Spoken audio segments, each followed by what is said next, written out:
ያሬድ ለማህሌት ወቅኔያት ወባደት። በስመ አብ ወወልድ ወመንፈስ ቅዱስ አሃዱ አምላክ። ጤና ይስጥልኝ ተመልካቾቻችን፣ እንደምንሰነበታችሁ። ይህ ማዕደ ቅዱስ ያሬድ የተሰኘው ሳምንታዊ መርሃ ግብራችን ነው። በዛሬው ዕለት ስንላችሁ የቀረብነው ቃለ እግዚአብሔር ህዳር 21 ቀን የሚከበረውን የንጽሕተ ንጹሐን የቅድስተ ቅዱሳን የድንግል ማርያምን ዓመታዊ በዓል መታሰቢያ በማድረግ ቅዱስ ያሬድ ከቅዱሳት መጻሕፍት አውጣቶና ቀመሞ እንዴት እንዳቀረበው በሊቃውንተ ቤተ ክርስቲያን በዜማው፣ በትርጓሜው፣ በሀተተው፣ በምስጢሩ የሚብራራበት መርሃ ግብር ነው።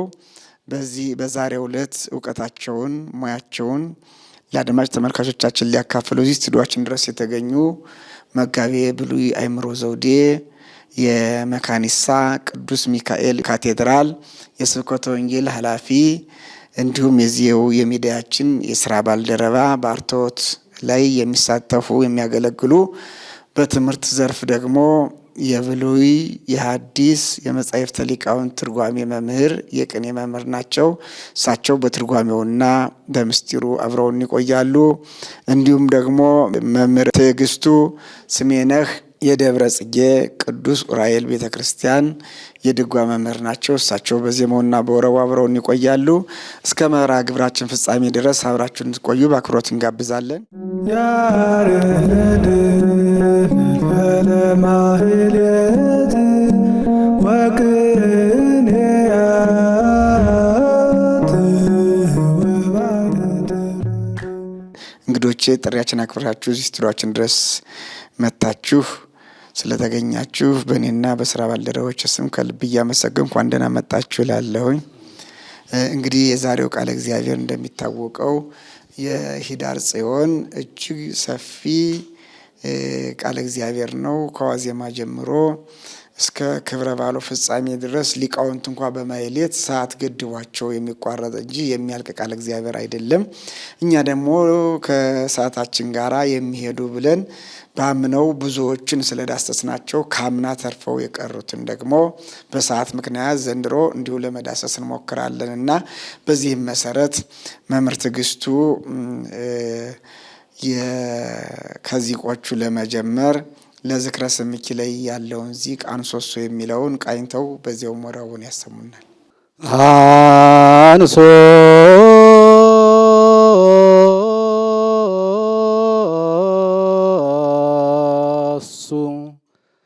ማእከለ መርህብኪ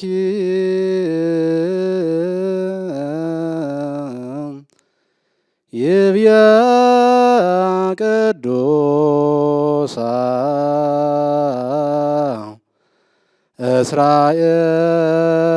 እስራኤል ታንስኢ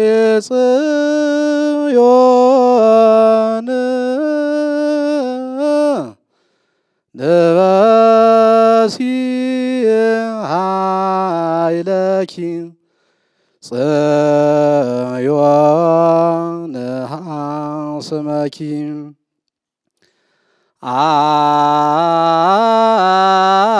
አንሶ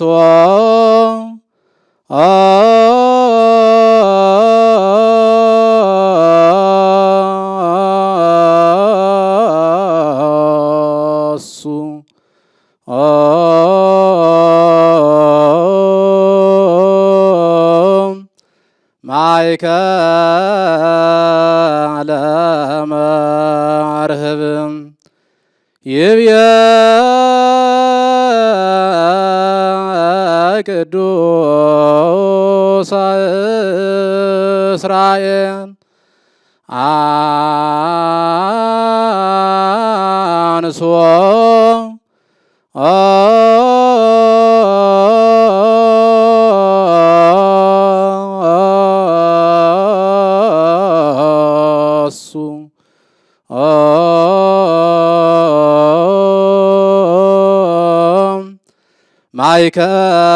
ማእከለ ርህብም ይብየ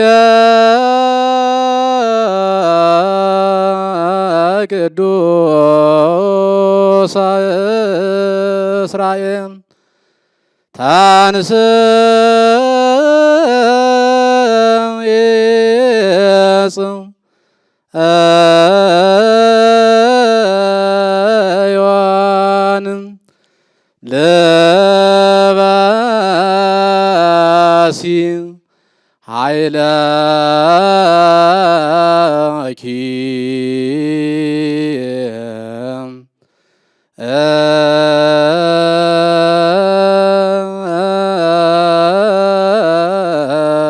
ቤተ ክርስቲያን ታንስ ይጽም ዮሐንም ለባሲ ኃይለኪ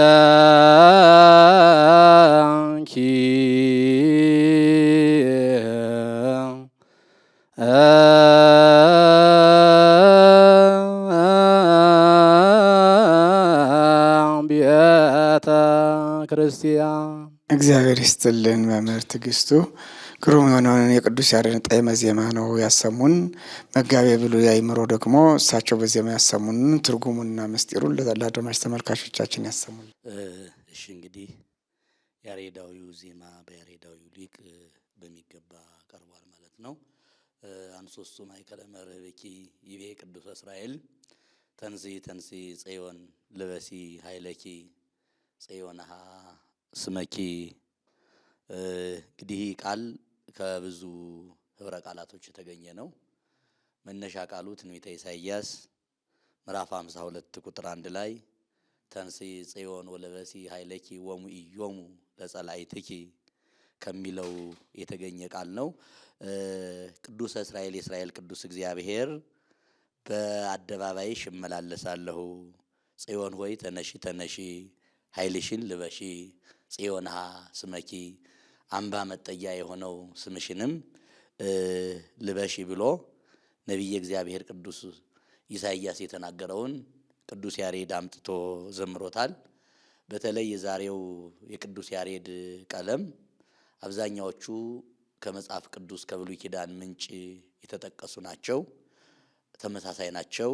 በተለይ ዛሬ የምናከብረው በዓል የብሉይ ኪዳንንና የሐዲስ ኪዳንን በዓል በጥምረት የምናከብርበት ነው። ዘካርያስ ተቋመ ማኅቶትን ያየበት፣ ታቦተ ጽዮን የተማረከችበት፣ ታቦተ ጽዮን እንዲሁም ወደ ሀገራችን የገባችበት፣ ከምርኮም የተመለሰችበት ቃል ስለሆነ ብዙ ጊዜ ቅዱስ ያሬድ ከብሉይ ኪዳን መነሻ እየጠቀሰ በብዛት የሚናገረው ስለሆነ ወደፊት በመናነሳቸው ጉዳዮች ላይ ዝርዝር ጉዳዮች እናያለን። ለዝርዝር ጉዳዮች የሚመቸን ግን ነቢያት ትንቢትን በሶስት መንገድና ለሶስት ዓላማ ተጠቅመውታል። ነቢያት ትንቢት የተገለጠላቸው ወይም የሚገለጥላቸው በሶስት መንገድ ነበረ፣ በህልም፣ በራእይ እንዲሁም በቃል።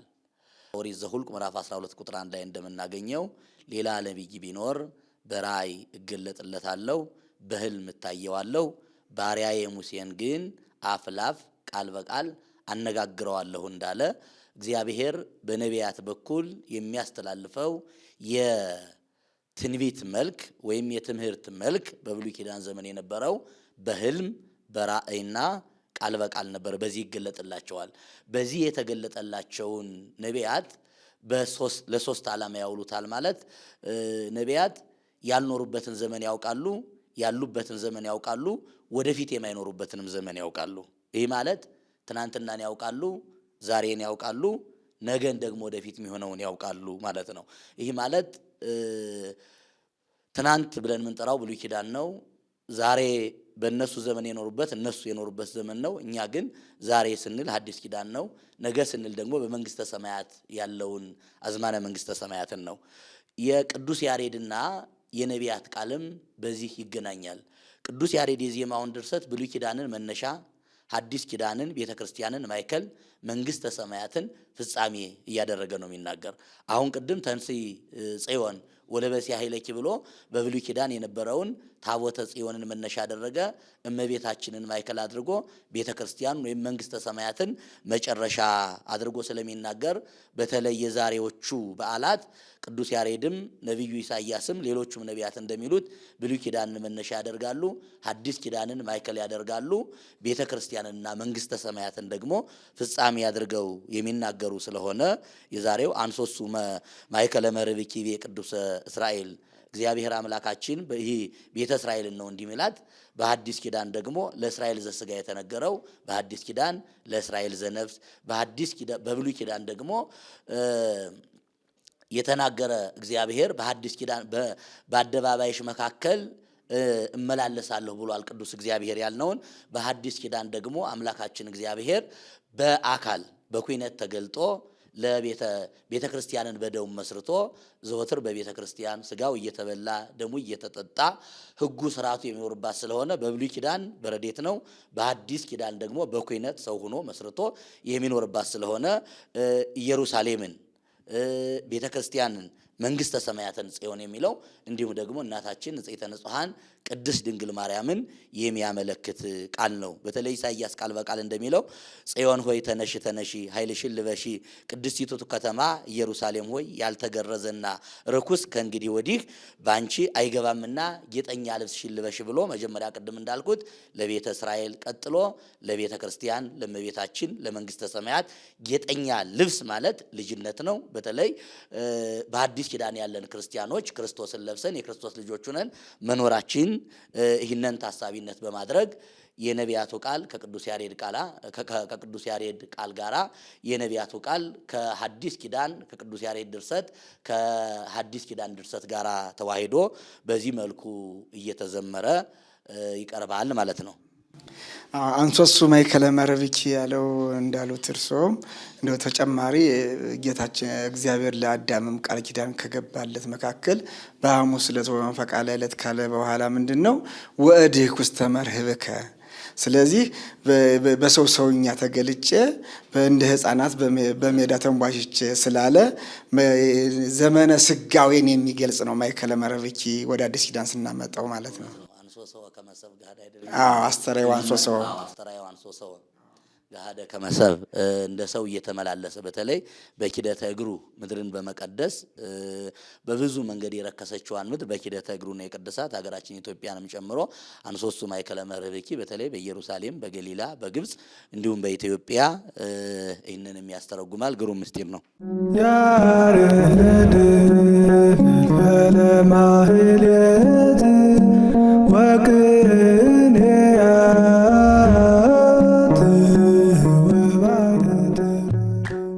እሺ ቃለ ሕይወት ያሰማልን መምህር ትዕግስቱ። አሁን ደግሞ ቀጥሎ ለከርስኪ ላይ ያለውን ዚቅ እንዲሁ ይቃኙልንና በዚያው ወረቡን ያሰሙልን። ጽላ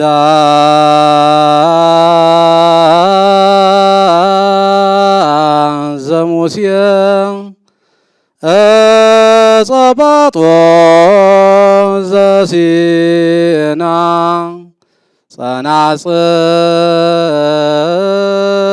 ጸናጽል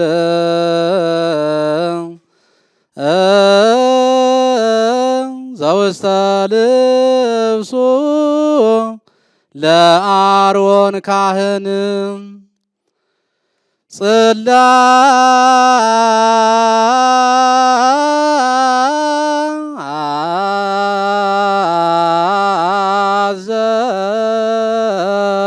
ሙሴ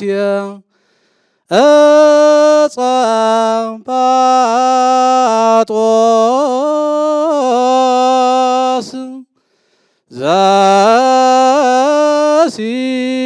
ዘሲና ዘሙሴ ጽላት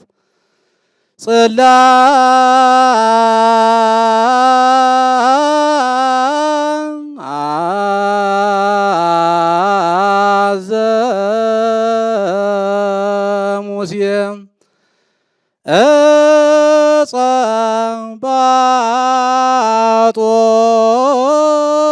ጸባጦስ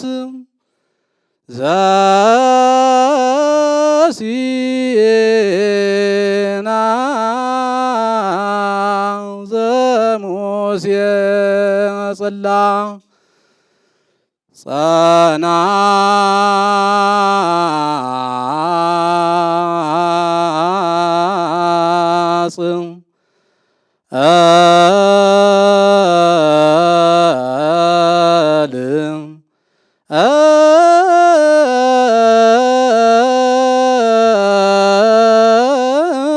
ዘውስተ ልብሱ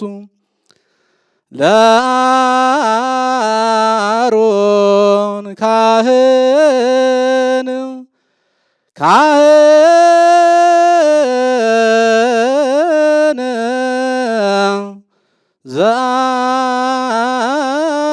ዘአሮን ካህን ጸና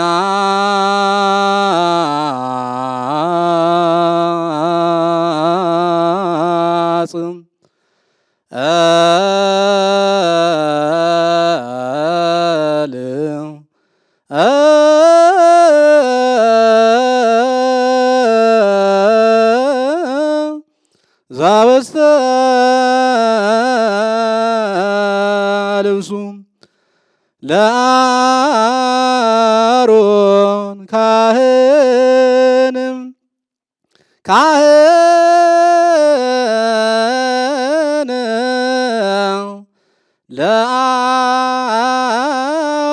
ለአሮን ካህን። እግዚአብሔር ይስጥልን። መጋቤ ብሉይ እሳቸው በዚህ የሚያሰሙንን ትርጉሙንና ምስጢሩን ለተመልካቾቻችን ያሰሙል። እንግዲህ ጽላት ዘሙሴ ጸጳጦስ ዘሲና ጸናጽል ዘውስተ ልብሱ ለአሮን ካህን የሙሴ ጽላት የሲና ሐመልማል ወይም ደግሞ ጸጳጦስ ቅጠል በአሮን ልብስ ውስጥ ያለች በካህኑ በአሮን ልብስ ውስጥ ያለች ጸናጽል አንቺ ነሽ። ይህንን በትክክል ከብሉይ ኪዳን ጠቅሶ አምጥቶ በቅዳሴ ማርያሙ አባ ሕርያቆስ ተናግሮታል። ጽላት ዘሙሴ ሲል 10 ቃላት የተጻፈ እግዚአብሔር ለሙሴ የሰጠው ጽላት ማለት ነው። ታቦቱ ማደሪያ ነው። ጽላቱ ደግሞ በውስጥ ያለው 10 ቃላት የተጻፉ እግዚአብሔር አምላካችን እስራኤላውያንን ከግብጽ ካወጣቸው በኋላ ሙሴን ወደ ደብረ ሲና ጠርቶ የሚተዳደሩበትን ሕግ በ10 ቃላት ጽፎ ይህን አድርጉ ይህን አታድርጉ ብሎ ያን ጽላት ለሙሴ ሰጥቶታል። እግዚአብሔር አምላክ ጽላቱን ለሙሴ ሲሰጠው በራሱ እጅ ነው የጻፈው። በራሱ እጅ ጽፎ ለሙሴ ነው የሰጠው። ያንን አምጥቶ ሕግ አድርጎ እስራኤልን ሲመራበት ወይም እስራኤል ሲመሩበት እኛም እስካሁን ድረስ 10 ቃላት ብለን ስንመራበት የሚኖር ይህ የሙሴ ጽላት ብሎ ወይም ደግሞ የተናገረው ስለሆነ ይህ የእመቤታችን ምሳሌ ነው። አምላካችን እግዚአብሔር በእጁ በጽላቱ ላይ በጻፈው ጊዜ ቃሉ ደግሞ በግብር አምላካዊ ተጽፎ ተገኝቷል። እመቤታችንም አካላዊ ቃል ኢየሱስ ክርስቶስን ያለ ወንድ ዘር በድንግልና ጸንሳ በድንግልና ወልዳ ዘላለም ድንግል ሆና መኖሯን ስለሚያሳይ በተለይ የሙሴ ጽላት በአራቱ ማዕዘን ሁሉ እየዞረች ታቦት ዘምዕዋድ ታቦት ዘሕግ የተለያየ መንገድ አለው። በዚህ እስራኤላውያን ይዘዋት እየዞሩ ያመሰግኑባትም ስለነበረ እመቤታችንም በአራቱ ማዕዘን የምትመሰገን ስለሆነ ጽላት ዘሙሴ የሙሴ ጽላት በሙሴ ላይ የተጻፈው ቃል እስራኤል እንዳስተዳደራቸው ከመቤታችን ከስጋዋ ስጋ ከነፍሷ ነፍስ ነስቶ ሰው የሆነ አካላዊ ቃል ኢየሱስ ክርስቶስ ደግሞ እስራኤልን ዘስጋን ማዳኑ ወይም ደግሞ ሐዲስ ኪዳንን መመስረቱን የሚያመለክት ነው። ጸጳጦስ ዘሲናም ከሙሴ ጋር የተያያዘ ነው። ኦሪት ዘጸአት ምዕራፍ 3 ላይ ስናገኝ ሙሴ በጎቹን በሚያሰማራበት ጊዜ በግ እየጠበቀ ባለበት ጊዜ ሐመልማሉ እርጥቡ ቅጠልና እሳቱና ቅጠሉ አንድ ላይ ሆኖ እርጥቡ ቅጠል እሳቱን አያጠፋውም፣ እሳቱ ደግሞ እርጥቡን ቅጠል አያቃጥለውም። ሁለቱ ተጠባብቀው አየና ገረመው። ተደርጎ ማያውቅ ነው። ለልማዱ እሳትን የምናጠፋው ሳይቃጠል በቅጠል ነው የሚባለው።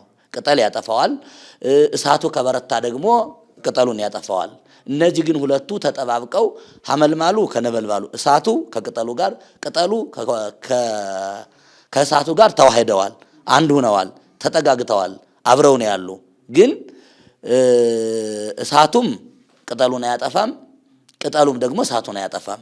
እነዚህን ሲያቸው ወቀርበ ይጠይቆ ይላል። ይህንማ ሄዶ ቀርቦ ማየት መረዳት ይገባል ብሎ በጎቹን ሌላ ቦታ በፈረሰ ግንብ ዘግቶባቸው እንዳይጠፉበትም በሄደ ጊዜ ሙሴ ፍታ ቶታና ሳይኔ ከመገሪከ ስመዘተ ከይዳ ምድር ቅድስቲቲ የምትረግጣት ምድር የተቀደሰች ናትና ጫማን አውልቅ። አንደኛ ፍርሃትህን ተው፣ ሁለተኛ ጥርጥርህን፣ ሶስተኛ ደግሞ ይሄ ልማደ ዮቶርን የአማቱ የዮቶር ልማድ መጠራጠር፣ አለማመን በስጋዊ ጥበብ ብቻ ማመን ስለነበረ በመንፈሳዊ ጥበብ እንዲያምን ይህን ተው ብሎ ጫማህን አውልቅ አለው። ከዚያ በኋላ ሙሴ ቀርቦ ይህንን ምስጢር ተረድቷል። ይህ ምስጢር ሙሴ እንዲህ እንደዋዛ ያየው የተረዳው የመጨረሻው የሐዲስ ኪዳን ምስጢር ነው።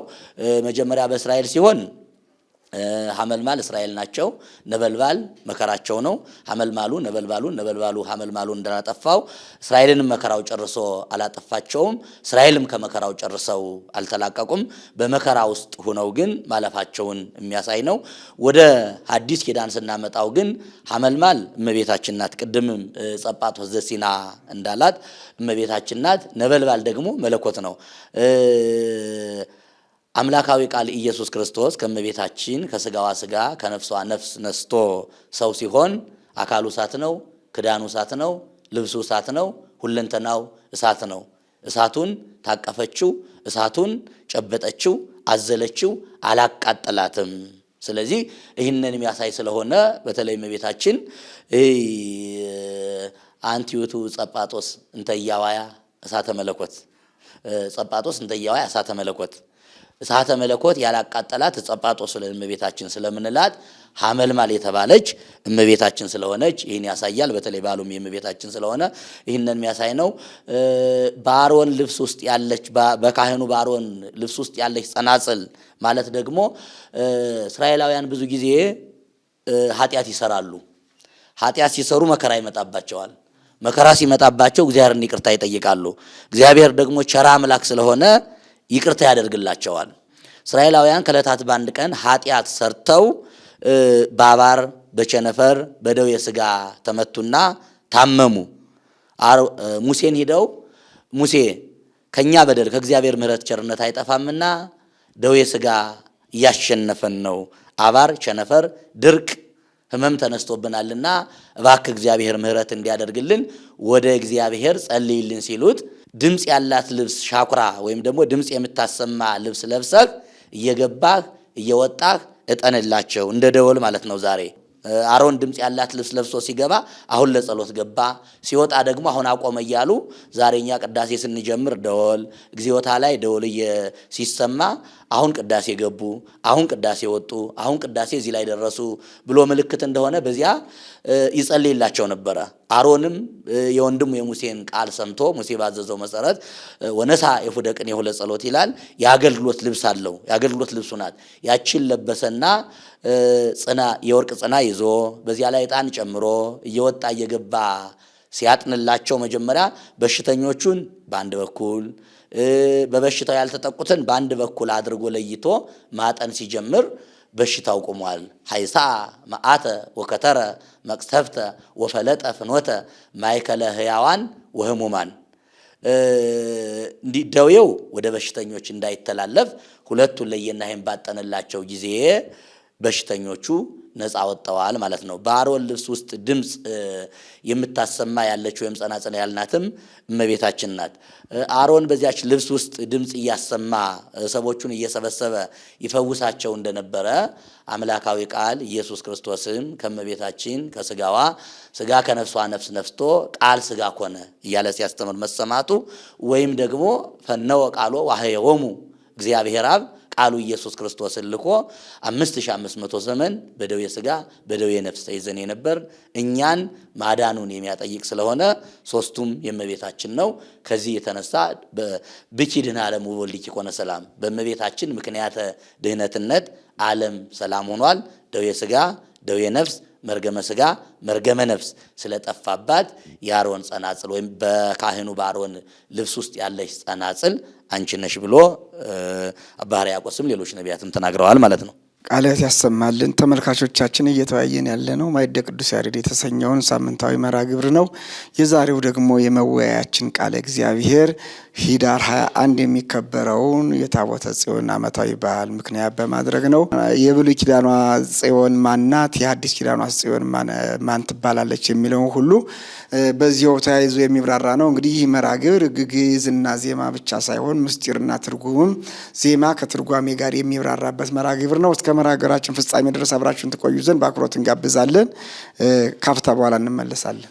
ያሬድ ማህሌት ወቅኔያት ወባደት። ተመልሰናል ተመልካቾቻችን። ከዚህ በመቀጠል መምህር ትዕግስቱ ማሕሌተ ጸየለ ያለውን ዚቅ እንዲሁ ይቃኙልና ወረቡን ያሰሙናል። ለቅድስት ቤተ ክርስቲያን ሰብአቱ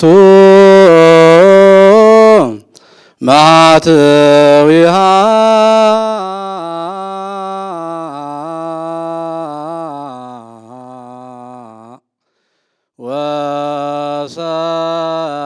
ወሰብአቱ መሳውር ዘዲብየሃ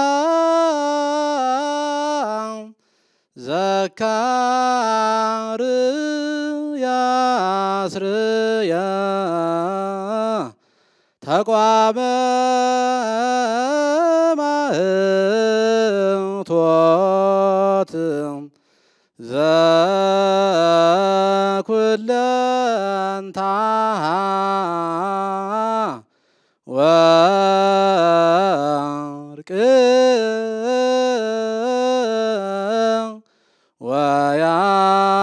ወያክንት እዝራኒ ርያ በርእየተ ብእሲት ወሶበርያ ኢኮነት ብእሲተ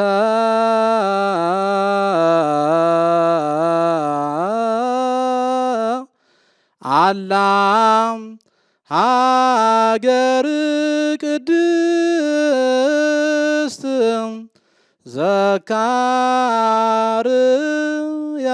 ዘካርያስርያ ተቋመ ማኅቶት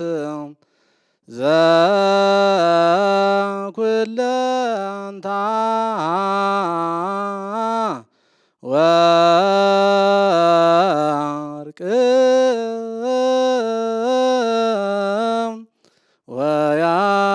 ወያክንት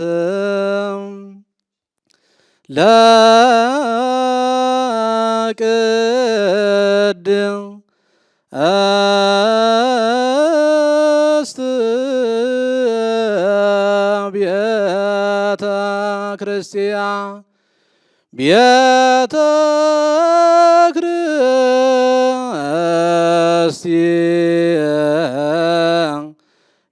ክርስቲያን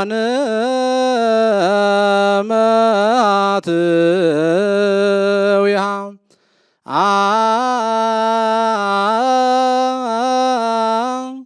ሰብአቱ ማኅተዊሃ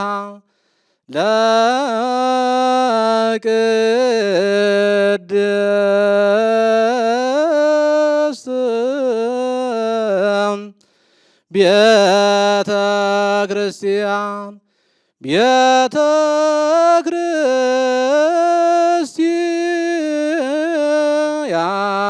ክርስቲያን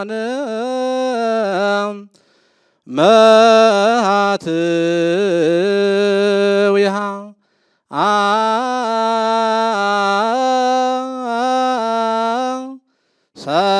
ሰብአቱ ማኅተዊሃ እዝራኒ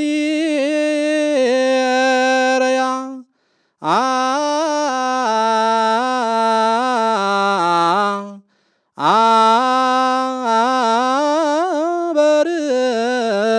በርየተ ብእሲ እዝራኒ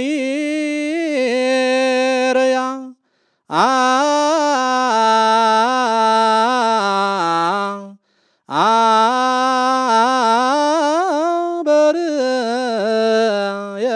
በርየተ ብእሲ። ቃለ ሕይወት ያሰማልን። መምህር ትዕግስቱ ስሜነ ግሩም የሆነውን የቅዱስ ያሬድ ጣዕመ ዜማ በሚያምር ድምጻቸው አዚመውልናል። መጋቤ ብሉይ አእምሮ እሳቸው በዜማ ያሰሙንን ትርጉሙን ለተመልካቾቻችን ያሰሙን። እሺ መልካም። ለቅድስት ቤተ ክርስቲያን ሰባቱ መሳውሪሃ ሰባቱ ማህተዊሃ ወሰባቱ መሳውር ዘዲቢሃ ዘካርያስ ሬ ተቃዋመ ማህቶት ዘኩለንታሃ ወርቅ ዝራኒ ሬያ በርየተ ቢሲት ወኢኮነት ቢሲታ አላ ቅድስት ሀገር የሚል ነው። እንግዲህ ለቅድስት ቤተ ክርስቲያን ሰባት መብራቶች አሏት። ወሰባቱ መሳውር ዘዲቢሃ ሰባት የመብራቶቹ ደግሞ ሰባት መክደኛዎች፣ መጻውር ካለ ደግሞ ሰባት መሸከሚያዎች፣ እንዲሁም ደግሞ መሳውጥ ካለ ደግሞ ከሰባቱ መብራቶች ላይ ወይም ከሰባቱ መቅረዞች ላይ ደግሞ ዘይት መጨመሪያዎች ወይም ቧንቧዎች አሏት። ዘካርያስ የወርቅ ሁለመናዋ ወርቅ የሆነ የተቋመ ወርቅ ማኅቶተ ወርቅ ወይም ደግሞ የወርቅ መቅረዝ አየ የሚል ነው። እዝራ ኒሪያ በርየተ ቢሲት ኢየሩሳሌምን ባዘነች በተከዘች ሴት አምሳል አያት። ባያት ጊዜ ግን ሀገር ናት እንጂ ያዘነች ሴት አልነበረችም ይላል። በተለይ እዝራኒ በሚለው ላይ በስፋት የሚታይ ስለሆነ ይህን ወደ ኋላ እናቆየውና በተለይ ለቤተ ክርስቲያን ወሰባቱ መሳውር ዘዲቢሃ የሚለው መነሻው በብሉይ ኪዳን ሁለት ቦታ ነው። አንደኛው ኦሪት ዘጸአት ምዕራፍ 25 ቁጥር 31 ላይ እግዚአብሔር አምላክ ተቋመ ወርቅን የወርቅ መቅረዝ እንዲሰራ እግዚአብሔር አዞታል። በሁለተኛው ደግሞ ትንቢተ ዘካርያስ ምዕራፍ 4 ቁጥር 1 ላይ ተቋመ ወርቅን ወይም ደግሞ ሰባት መቅረዝ ያላት የወርቅ መብራት ሁለንተናዋ ወርቅ የሆነ ተቋመ ወርቅን አይቷል ማለት ነው። ይህንን ያዩበት በተለያየ መንገድ ነው። እግዚአብሔር አምላክ ሙሴን መክሊተ ወርቁን መቅረዝ አድርገህ ስራው፣ መቅረዝ አድርገህ ስትሰራው ደግሞ እንደ ጽዋ እንዳይፈነገል እግር አውጣለት፣ በአንድ በኩል 3 በአንድ በኩል 3 አይጹቅ ወይም ደግሞ ቅርንጫፎች አዘጋጅለት፣ መሃሉን ቋሚ አድርገው ስራወጥ አድርገው፣ በዚያ ላይ ደግሞ ዘይት ሙላበት። በመሃሉ በስራወጡ ላይ ዘይት ሙላበት። በስራወጡ ላይ የሞላው ዘይት ደግሞ በዚህ በኩል ለሶስቱ በዚህ በኩል ለሶስቱ ያከፋፍላል ማለት ነው። ያን ያከፋፍላል። በመሸቢያ ከታች ዝቅ ብለህ በአንድ መሸቢያ፣ ከላይ ከፍ ብለህ በአንድ መሸቢያ ቃጠተወው። መሸቢያ ማለት ሽቦ ማለት ነው። በሽቦ ወይም በማያያዣ አየይዘው። በስድስቱ አይጹቅ ላይ የተሞላው ዘይት ነው። በስራዎቹ ላይ የተሞላው ዘይት ደግሞ ለሁሉም እንዲደርስ አድርገህ ስራ፣ ማፈኛ፣ መኮስተሪያ፣ ምንባረ ፈትል አዘጋጅለት ብሎ በእንዲህ አይነት ራእይ አሳይቶት በደብተራ ብርሃን መጀመሪያ ሙሴን ወስዶ ደብተራ ብርሃን አሳይቶታል። በደብተራ ብርሃን ደብተራ ኦሪት ተሰርታለች። በደብተራ ኦሪት ደግሞ ቤተ መቅደስ፣ በቤተ መቅደስ አምሳል ቤተ ክርስቲያን፣ በቤተ ክርስቲያን ደግሞ መንግስተ ሰማያት ነው እና ባሳየሁ ደብተራ ብርሃንን መጀመሪያ ሙሴን ወስዶ ስላሳየው እንዳሳየሁ አድርገህ ስራ መጀመሪያ መቅደስ ስራልኝ በመካከላችሁ አድር ዘንድ ይላል 25:8 ላይ። በመቅደሱ ውስጥ ግን ብዙ ነገሮች አሉ። በተለይ አሁን ከዜማችን ጋራ ከለቱም ጋራ የሚያዘውን ተቋመ ወርቅን ብቻ አነስታን እንጂ ከቃል ኪዳኑ ታቦት ጀምሮ በመቅደሱ ላይ ብዙ ነገሮች እንደሚኖሩ ተናግረዋል። ይህን ተቋመ ወርቅ እንዲህ አድርገህ ስራው ብሎታል። ምሳሌነቱ በብሉይ ኪዳን በተለይ በሙሴ እይታ ሲተረጉሙት የመጀመሪያው ተቋመ ወርቅ የተባለ ዘመን ነው። እንዲህ 3 መሸቢያ ደግሞ ወይም ሽቦ የተባሉ ደግሞ ዘመነ አበው፣ ዘመነ ነገስት፣ ዘመነ መሳፍንት ናቸው። በእነዚህ ዘመኖች ውስጥ የነበረውን መከራውን ምሳሌውን ሁሉ የሚያሳዩ ናቸው። 6ቱ ስድስት አይጹቅ ሰባተኛው ስረ ወጽ የተባለ ደግሞ አምስቱ መጻሕፍተ ሙሴ ናቸው።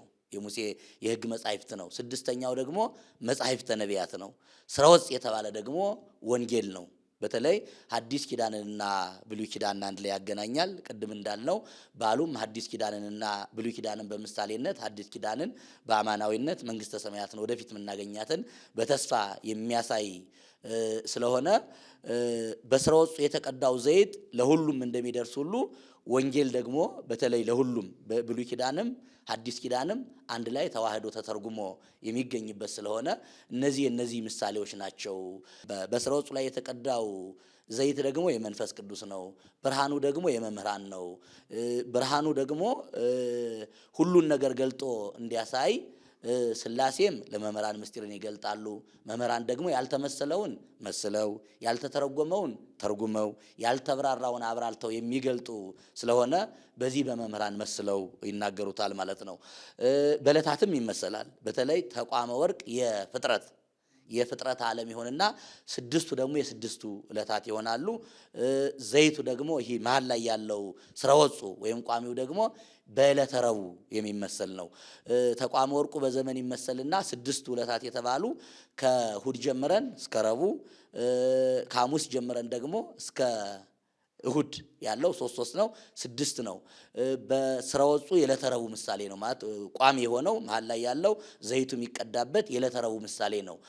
ዘይቱ ደግሞ የፀሐይ፣ የጨረቃ፣ የከዋክብት ምሳሌ ነው። በዕለተ ረቡዕ የተፈጠሩ ጨረቃ፣ ፀሐይ፣ ከዋክብት በየተፈቀደላቸው ጊዜ ፀሐይ በቀን ከዋክብትና ጨረቃ ደግሞ በሌሊት ሲያበሩ የመኖራቸው ምሳሌ ነው ብለው ከዘመን ጋር አያይዘው ሊቃውንት ተርጉመውታል። መጨረሻውና ዋናው ዓላማው ከዛሬው በዓልም ጋር የሚገናኘው ግን ተቋመ ወርቅ የእመቤታችን ነው። ሰባት ፍጹም ነው። የፍጹም ክብሯ፣ የፍጹም ድንግልናዋ፣ የፍጹም ንጽህናዋ ምሳሌ ነው። ዘይቱ የመንፈስ ቅዱስ ነው። ቅድም ደግሞ መንበረ ፈትል ማለት ይሄ ዘይቱ እንዲበራ ፈትል ያስፈልገዋል። ፈትሉ ላይ ያለው የፈትሉ ማስቀመጫ ማለት ነው። እሳት አለ በዚህ በፈትሉ ውስጥ ያንን የሚያበራው ያ እሳት የመለኮት ማፈኛ መኮስተሪያ የምንለው ደግሞ ይሄ መክደኛ እንደማለት ነው። እሱ ደግሞ የእመቤታችን የማኅተመ ድንግልናዋ ምሳሌ ነው። ስለዚህ ይህ ሁሉ በእመቤታችን ተቋመ ወርቅ ብሎ ዘካርያስም ያያት ሙሴም ያያት እመቤታችን ናት። ይህን ደግሞ በውዳሴ ማርያም ሊቃውንቱ ሲተረጉሙ አንቲ ውእቱ ተቋም ዘወርቅ እንተ ጾርኪ ማኅቶተ ጸዳል ኩሎ ጊዜ ዘውቱ ብርሃኑ ለዓለም። ሁልጊዜ ብርሃንነት ያለው ፋናን የተሸከምሽ ተቋመ ወርቅ አንቺ ነሽ፣ ይኸውም አካላዊ ቃል ኢየሱስ ክርስቶስ ነው ብለው ቅድም በሙሴ ላይ የተረጎምነውንም በዚህ በውዳሴ ማርያም ሰፋ ተደርጎ ይተረጎማል። ከናቱ ደግሞ በተለይ የበዓሉ ባለቤት ዘካርያስ የተቋመ ማኅቶት ኩለንታ ወርቅ ሁለንተናዋ ወርቅ የሆነ የወርቅ መቅረዝ ዘካርያስ አየ የምንለው በተለይ ዘካርያስ ያየበት ወቅት ነው። በተለይ በማኅሌተ ጽጌውም ዘካርያስ ርየ ለወርሃ ሰባጥ በሰርቁ ሰባተኛ ወርሃ ሰባጥ ማለት ሰባተኛ ወር ማለት ነው። በሰባተኛው ወር ተቋመ ማኅቶትን አየ ብሎ እንደተናገረው ዘካርያስ ራእይ ያያል። መልአኩ ያነቃዋል። ካነቃው በኋላ ምን ታያለሽ ሲለው ተቋመ ወርቅ ያለው አለው። በእነዚያ ተቋመ ወርቅ ላይ ደግሞ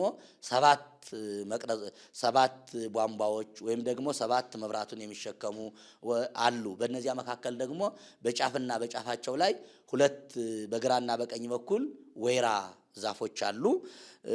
እነዚህ ምንድናቸው ብሎ ይጠይቀዋል። ሰባቱ ያያቸው እነዚህ ሰባቱ የእግዚአብሔር ዓይኖች ናቸው ብሎ ነቢያት፣ ካህናት እንዲሁም ደግሞ ካህናትም አይንተ እግዚአብሔር ነቢያት አይንተ እግዚአብሔር ተብለው ስለሚጠሩ እነሱ ናቸው ብሎ ተርጉሞለታል።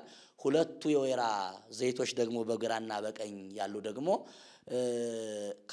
ኢያሱና ዘሩባቤል ናቸው። ኢያሱና በእግዚአብሔር ተቀብተው የነገሱ እስራኤልን የሚያገለግሉ ቤተ መቅደሱን የሚያንጹ ካህኑና ንጉሱ ዘሩባቤል ናቸው።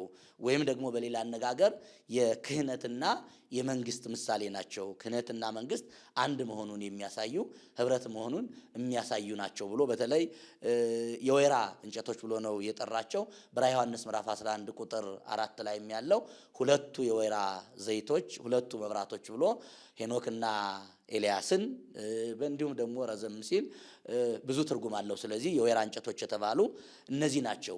እነዚህን አሁን አምጦ ቅዱስ ያሬድ ሲተረጉመው ለቅድስት ቤተክርስቲያን ሰባቱ ማኅተዊሃ የቤተክርስቲያን መብራቶቿ ሰባት ናቸው ብሎ አገልጋዮቿ ካህናትን ሰባት ናቸው።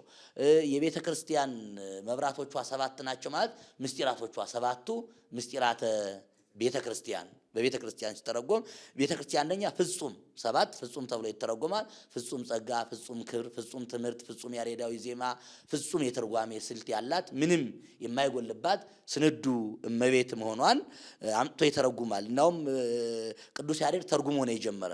በተለይ ቅዱስ ያሬድ ብሉያትንና ሐዲሳትን መጻሕፍተ ሊቃውንትን በመተርጎም እንዲሁም ደግሞ አዳዲስ ቃላትን ከዚህ በፊት ያልታዩ ቃላትን በመተርጎምና በመጨመር ታላቅ ሊቅ ወይም ደግሞ ፈለገ ኢትዮጵያ ፈለግ ዘይሁዝ ያስተፌስ ሀገረ እግዚአብሔር ሁለት ነገር ነው። በተለይ ነብይ እግዚአብሔር ዳዊት አስቀድሞ ፈሳሽ ውሃ የእግዚአብሔርን ሀገር ያስደስታል። የመጀመሪያው አባይ ነው፣ ኢትዮጵያን የከበበ ነው የሚያስደስት። ሁለተኛው ግን ፈለግ ዘይሁዝ ያስተፌስ ሀገረ እግዚአብሔር ቅዱስ ያሬድ ነው። የቅዱስ ያሬድ ዜማ ነው። ሀገረ እግዚአብሔር ኢትዮጵያ ናት። ለኢትዮጵያውያን ሊቃውንትና ለኢትዮጵያ ቤተክርስቲያን የተሰጠ ዜማ ስለሆነ የቅዱስ ያሬድ ዜማ የማይነጽፍ ለጆሮ የማይጎረብጥ ለስላሳ የሆነ በጣም ሰማያውያንና ምድራውያን አንድ የሚያደርግ ዜማ ስለሆነ ቅዱስ ያሬድ የቤተ ክርስቲያን ምስጢራቶቿ ሰባት ናቸው ብሎ ይህን ተርጉሞታል። ከዚህም በላይ ሰባት ሚለው ሰባቱ ሰማያትን ሰባቱ ዕለታትን የኛን ፍጹም ሰብና እንግዲህ ቤተ ክርስቲያን ስንል አንዱ ትርጉም የኛ ስለሆነ እኛም ከአራቱ ባህርያተ ሥጋ ተሰርተን በዚህ መልኩ መኖራችንን የሚያሳይ ስለሆነ እንዲህ አይነት ትርጓሜ ያለው ነው ማለት ነው። ቃልያት ያሰማልን። ተመልካቾቻችን እየተወያየን ያለነው ማዕደ ቅዱስ ያሬድ የተሰኘውን ሳምንታዊ መርሃ ግብር ነው። በዛሬው ዕለት ደግሞ ኅዳር 21 የሚከበረውን የቅድስት ድንግል ማርያም በኦሪቱ የታቦተ ጽዮን ዓመታዊ በዓል መታሰቢያ በማድረግ በብሉይ ኪዳንና በአዲስ ኪዳን ያለውን አንድነትና ልዩነት እየተበራራ የሚቀርብበት ዜማና ትርጓሜ ያለው ልዩ መርሃ ግብራችን ነው። እስከ መርሃ ግብራችን ፍጻሜ ድረስ አብራችሁን ቆዩ በአክብሮት እንጋብዛለን። ያሬድ ለማህሌት ወቅ